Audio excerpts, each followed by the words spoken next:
So thank you everyone for joining in this Sunday morning. We have at least 5 cities across India and at least one parent from the UAE.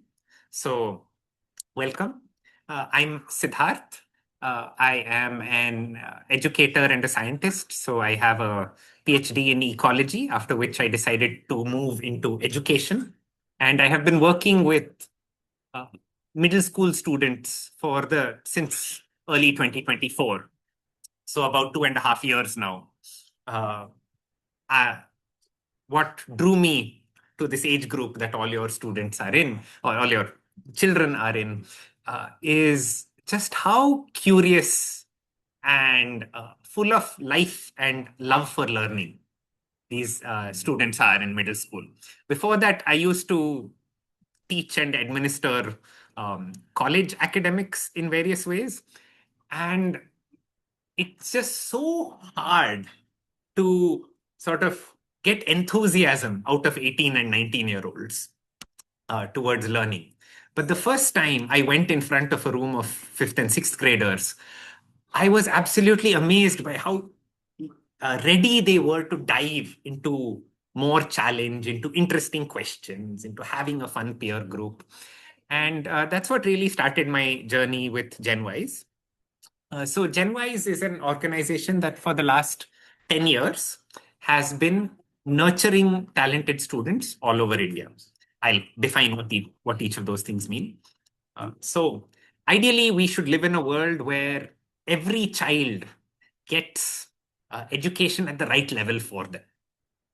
We don't yet live in that world. And therefore, we sort of identify students in various ways for what's the level of support they need.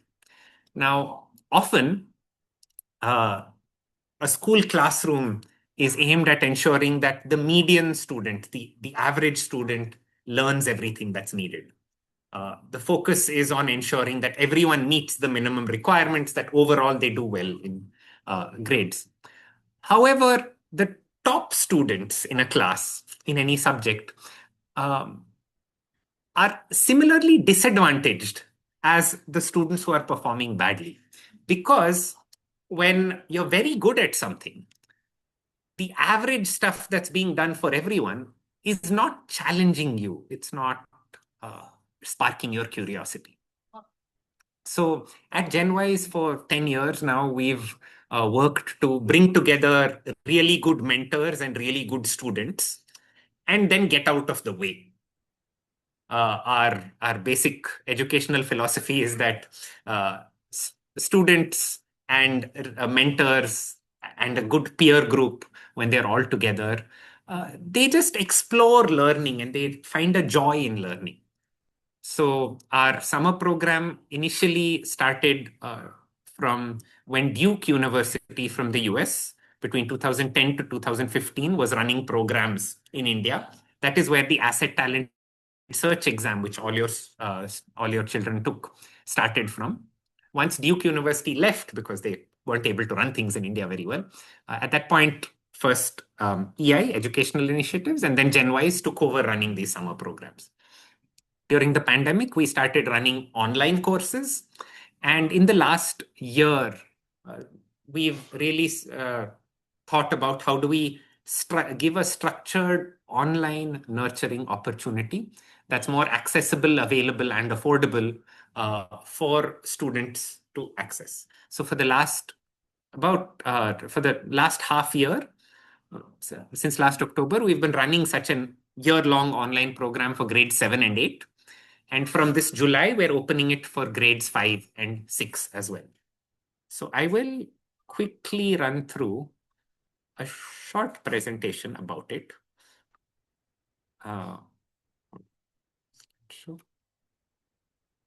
And feel free to raise your hands in case you have any questions. Happy to answer them. Right. So this is the broad reasoning as to why we do things. We all want to see our children succeed. Success often looks like at the high school level that they've gone and done some interesting projects. They've kind of been involved in research in some way. Maybe they're doing well on these competitive examinations, etc. How do we get there to having these visible high achievers uh, in high school? There's something. Yeah. So we feel like that process starts in middle school. Okay. There is a large pool of students who are curious, who are intense, who are often their skills are uneven. They're very good at some things and not that good at other things. And often they're bored because they're not challenged by the level of whatever's happening in school. So if you think about how does a child progress, by grade 4 or 5, you can identify that they have a talent. And that's what the asset talent search does, right? They have verbal or mathematical ability. They're very curious. Lots of things that you as parents, I'm sure yourself have identified sometimes from a much younger age. But you can reliably identify it by the time they're 10 years old. The issue is by the time you come out of this middle school window, by the time you're 15, 14, 15, 16, talent is not enough. That needs to translate into competence, where you have a knowledge of disciplinary ways of thinking. You've been introduced to how different disciplines think and work through and solve problems. You have to learn how to learn independently. I hold that this is the single most important thing for a child that I can do for a child in middle school, teach them how to learn. You're able to encounter unfamiliar problems, difficult problems, and persist. You don't give up because something is difficult. Finally, you're able to communicate. If these things exist by the time a child is 14, 15, then by the time they're 17, 18 years old, they will have the capacity to take up serious projects, do research, maybe excel in competitions, either these various Olympiads or exams, etc. And they are able to then develop a strong portfolio of things to do. However, this nurturing of competence is very difficult for a school to do for this particular group of students who are, say, identified by asset talent search. Because again, as I said, they're in the top 5% of their class on that topic. Right? And the teacher is focused on a much larger class. It's also difficult because our standard approach to dealing with advanced children is to accelerate. Say, oh, you know, grade 5 stuff, let me give you grade 6 stuff. But actually, what we feel is better is enriching what they learn. With the grade 5 stuff and do more and look at it deeper. Okay? And middle school is the window to act, because that is when students are still open, still curious. As I told you, like when I first encountered grade 5 students, I was so amazed that I left college teaching and came to GenWise. Right? Uh, by the time a student goes to grade 9, 10, they don't have the time to actually dedicate to their curiosity. There are so many other pressures that they have, right? So we've set up this online program called Gifted Lab, which consists of 4 major pillars. One is what we call as rich tasks. So the point of this is we find problems or situations that are relatively easy to understand. They have a low floor or an accessible floor. But once you start following that question, you can build, build, build, and reach a very high ceiling. So often any tasks that are given in school are aimed to be completed within 40 minutes. Whereas for us, on average, we aim for about 1.5 hours per task at the least. And sometimes they carry over multiple sessions. Right now, our program is just in math and science. We eventually, hopefully in a year, we'd want to start a social science enrichment track also, because the social sciences have never been more important in the world as it is today with the rise of generative AI. The second thing is sustained time. So previously, we've run online courses that were just short. They ran for 2 or 3 weeks. Some of you, I see Sanjay here, and uh, his children have attended some of the shorter online programs. But now we want to run it. We run it through the year because we feel like meeting these students again and again and again gives them also a continuous track of engagement and working with this peer group.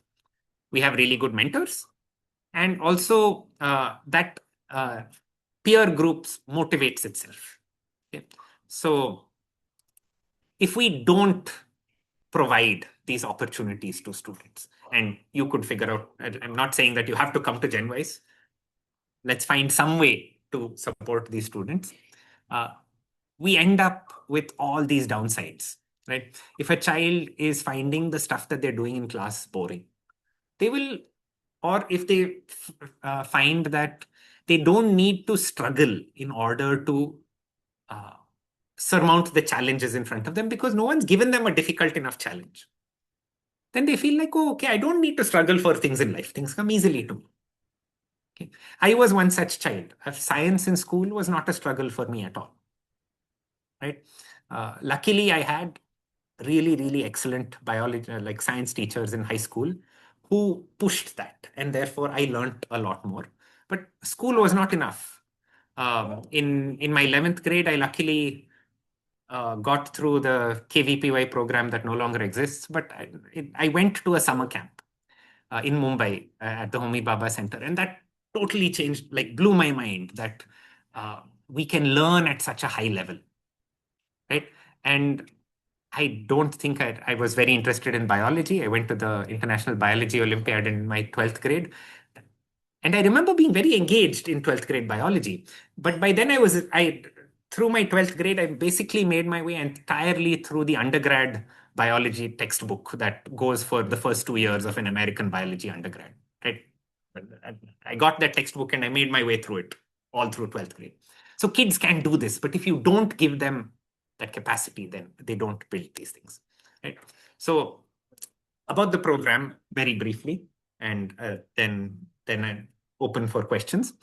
Uh, we've been doing these online programs for many years, since the pandemic started, and we found very interesting ways to use home-based materials itself, couple of online simulations, to enable students to learn better. Anything you want is available to learn outside. MIT has all their courses available. Coursera exists. Very few people complete any of it because the motivation to learn, the excitement to learn comes from your peers and comes from a mentor. So that's why we believe that this has to be live online classes with good mentors and good students. Right?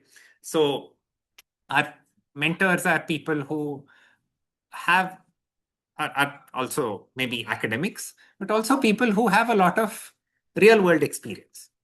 And that's especially visible in our residential summer programs that some of you have mentioned, where students do things like building a speaker, building a submarine, discussing economics, etc. Right? I just 2 weeks ago I met a student from Delhi, uh, 11th grader, who had taken 50,000 pictures from his community of people using sign language. And then during the 3 weeks of the summer program, uh, built an app that works locally on the computer and takes sign language shown by hand and speaks it out.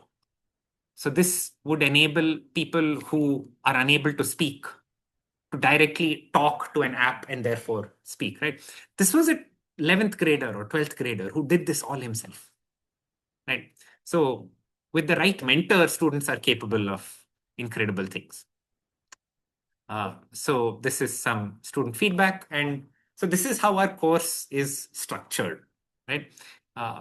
Right now, it's just math and science. And each subject meets for 90 minutes per week. And it happens on Friday evenings and Saturday mornings. Students who want to do more, We give assignments every week. Some of it is mandatory, some of it is optional. The optional assignment is nearly always a stretch, a way that they can learn more on that topic, challenge themselves. And during the week, they can also meet with a teaching assistant to discuss any questions that they have. Our program is structured so that you start with a trial of 5 weeks. So because it's 30 weeks, that is 6 modules. Each module is a sort of independent topic taught by a single mentor. And it goes for 5 weeks. So you're able to do a significant amount of learning in there. So we also have this WhatsApp group that we keep with all of our students, which is a lot of fun. Right? I can share the webpage where we've documented some of these stories. I know some of your children might not have direct access to a mobile phone, but we keep sending interesting challenges. This is a continuous space where they interact with mentors. For example, here was a conversation about burning something, to which I had sent this lovely short book by Michael Faraday, who's one of the greats of experimental research, called The Chemical History of a Candle, which is actually accessible to an advanced middle school. Right? So things like that.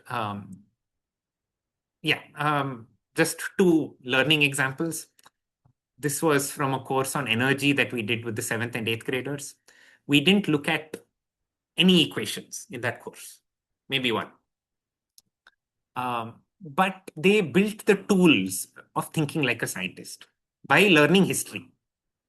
The course started off with one of those students saying, I absolutely detest history. And after 5 sessions where they sat through science, like they had to work through ideas from the 17th and 18th century, they really got a different idea of how does science happen? How does it progress? And in math, this was an origami course that we ran a while back, which just teaches a whole bunch of geometry through cutting paper. You don't have to know any origami before that, but it's incredible how much mathematics you can do just by folding paper. Right? So these are the kinds of things that we focus on and learn. So that's it from in terms of a prepared presentation. Again, the goals of today's session, just like this, we're going to be meeting every other week for the rest of the year, right? It could be about gifted lab, but also we genuinely want to make a space for parents to discuss different things. So open to questions, comments, thoughts. Friday is 6:30 to 8 p.m. Okay. And Saturday is 10:30 to 10 to 11:30 a.m. India time. Yes. Since we're still a month away from it starting, in case there are a lot of people who are interested for whom those time slots don't work, we can potentially move it. The science mentors for grade 5, 6 are currently only available Friday evenings. So it's partly built around mentor schedules as well. So we define it. So just to clarify, when I say it's for grades 5, 6, 7, 8, 5 and 6 are together, 7 and 8 are together. They're in the same they're in the same room. We find it beneficial to have multiple ages in a classroom. They learn from each other well, and they also push each other in different ways. Our primary goal is that students build competencies of being able to think like a scientist and think like a mathematician in terms of math and science. How we achieve that is different in the 2 courses. Science at the grade 7, 8 level is more concept focused. We've identified core concepts that need to be covered by grade 10, and they're working on that.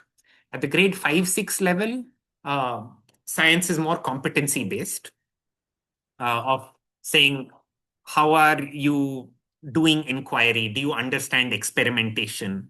Are you able to observe, make hypotheses, etc.? In math, we work largely through non-standard problems. So the whole program is designed to complement school. We're not replacing the school curriculum. We're not accelerating beyond the school curriculum. Our goal is to pick topics. So for like that energy one that I showed you, right? The child can still learn about potential energy, kinetic energy, whatever else in school. But when they encounter it, they will have a much richer context of how it works. And they've often gone deeper, but it's not necessarily on the same track that school is going because it's complementary. So basically to clarify the distinction between say school curriculum and us is our focus is not on ensuring that our curriculum gets finished. In fact, it has ended up becoming quite standard that a mentor goes in with a 5-session plan, but by session 3, they completely change the plan based on what are the students curious about. The goal is let's roll in whichever direction the students are maximally interested in. Because once you build those competencies, then you can go learn other things yourself. Yeah, Friday is the science session and Saturday morning is the math session. About the math session, we're open to shifting it to Saturday afternoon if a lot of people are having school on Saturday morning. But I hope that most schools are not operating on Saturday morning for this age group. My hopes could be entirely wrong. Yes, everything's recorded and it's put up on our LMS platform that they have access to.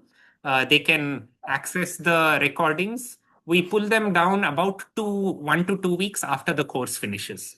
No. So there's plenty of hands-on. So for example, in April, we using a big vessel, water, talcum powder, a safety pin, and some oil.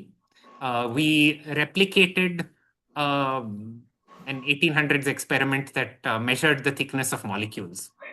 We didn't get to molecular level thickness. We were 100 times off. But still, the students were able to measure 500 nanometers of thickness through this experiment. So it's a lot of, we try to make a whole bunch of experiments that can be done at home. Even the geometry class that ran during April, one of the things they focused on was tiling. So the children cut out a lot of shapes and were trying to see what shapes are you able to make different patterns out of, and what does that teach us about geometry. So there's a good amount of hands-on that happens that way. No, not one session, for one module. So one module, so that is for 5 sessions of English, 5 sessions of sorry, not English, 5 sessions of math and 5 sessions of science. Oh yes, sorry, this is not on the slide, but yes, the trial fee adjusts against the total fee. Thank you for asking that question, Sanjay. Yeah. Those are all my questions. Yeah, when you continue, the trial fee gets adjusted against the total annual fee. So what you end up paying is that minus the trial. And if you take both, then it can be paid in 2 installments. So the trial fee adjusts against the first installment. And yeah, so if they're attending a single subject, that's just 1.5 hours of commitment a week. If they're in grade 7, 8, then science is 2 hours a week, because we realize that the science, the conceptual load, the things that need to be covered in science goes up by the time you're in grade 7, 8 as compared to math. So yeah, my daughter is in 6th. So per subject, you're 1.5 hours. 1.5 hours of contact and about 30 minutes of homework. But the homework is, I'd say about 30 minutes during the week. Teaching assistant, and they're often working in small groups. Yeah, so usually we in 5 sessions there will be at least 2 that have them working in breakout rooms in small groups. There's both the mentor and the teaching assistant who are rotating through those groups and talking to them. Got it. So they really like the small group sessions. They always run over time. No, we don't conduct ASSET. Educational initiatives, EI, that conducts ASSET, they have been our partners for a very long time. The summer program that I spoke of, the actual relationship is this. In 2010, Duke University, when they came to India and they wanted to select students for their gifted programs, they looked at ASSET and they said it's really nice. They liked the questions, the rigor, etc. And they said, they want to use that test to select students for the program. Duke left in 2015, at which point EI said, but it had been such a lovely thing that was happening for students that EI said, let's run this summer program. They ran it for 2 years. And then the education testing company did not want to run this summer program, at which point a couple of people from EI stepped out of the company to run the summer program, and that is GenWise now. Both. So our mentors have sort of looked at it from working backwards, saying grade 10, what do you need? Grade 9, therefore, what should come down to grade 5, 6? So one thing that we work with, and we tell all students at the start of every session, of every module, is that if they are not feeling challenged enough, they need to ask. Okay. So because we are all capable of, all our mentors are capable of giving them more and more things, and our tasks are also built in such a way that, as I said, there's a very high ceiling that one can go to with the task. So generally, we also try to find what are the places in which the child is not pushing themselves enough or is finding difficulty. And we try to give them more resources and push them in the direction that they need, but they might not want. For example, we had initially started this program in grade 7, 8 with physics, chemistry, and biology being separate tracks. But after doing it for a month, we realized that students at grade 7, 8 are saying, oh, I only want to learn physics. I don't want to learn the rest. Yeah. So at the end of every 2 modules or every 1 or 2 modules, we send an update to all the parents saying this is what has been happening. We're also looking to work with schools. So for example, Kumarans over here has been in discussion with us for a while. So we also send an update to the school saying that this is what we're seeing your child do, and our hope eventually is to work with schools so that the school reduces the workload on the child. Whether or not you join this program, though I'd love for you to join this program, I also want to point out to you the open website that we run with, the open community that we run with educational initiatives as a part of it. Some of you have already been a part of these sessions. So this is called Gifted World. It's an online platform that you can all join in. And we run a series of open events for students and parents as well. So next week, next week we have a masterclass on geography, where Sriram Nagnathan, who's a social science educator, is showing students about geography and history with regard to the current conflict at the Strait of Hormuz and others. Then I think next week next Sunday, I'm hosting a parent hour of what does it mean to learn from YouTube. So all of these are free and open on our website. You can log in, register from there. So this one is focused on how do we helps to, like, what does it mean to actually learn from YouTube? Because so many students are saying that they are learning from YouTube. So that's what that is. I will email and send messages to all of you with details about how to register for this program. And if you have any questions, I'm going to drop my email and WhatsApp phone number in the chat. Right. Oh, thanks, Ashutosh. You're referring to the YouTube learning from YouTube topic. So we don't do assessment after a module. During a module, every session or every other session has a small formative assessment quiz that we're running to say how much have you understood of these concepts, with the goal of that feeding back into what the mentor is teaching. And then we ask the students to usually come up with something. So the first 3 assignments are more conceptual. The last 2 assignments in the last 1 or 2 assignments in the course are built around them doing something for themselves. So for example, in that energy course, they had to pick some kind of transformation that's happening in the world around them and analyze it. or some of them analyzed renewable energy, what's happening, etc. In math, they had to make tiling patterns, and so we're trying to make the outputs be clear artifacts that the students make out of their own, they pick some part of their own interest and investigate and create an artifact out of it. Thank you everyone for coming in. And if there are no further questions, I will close the session.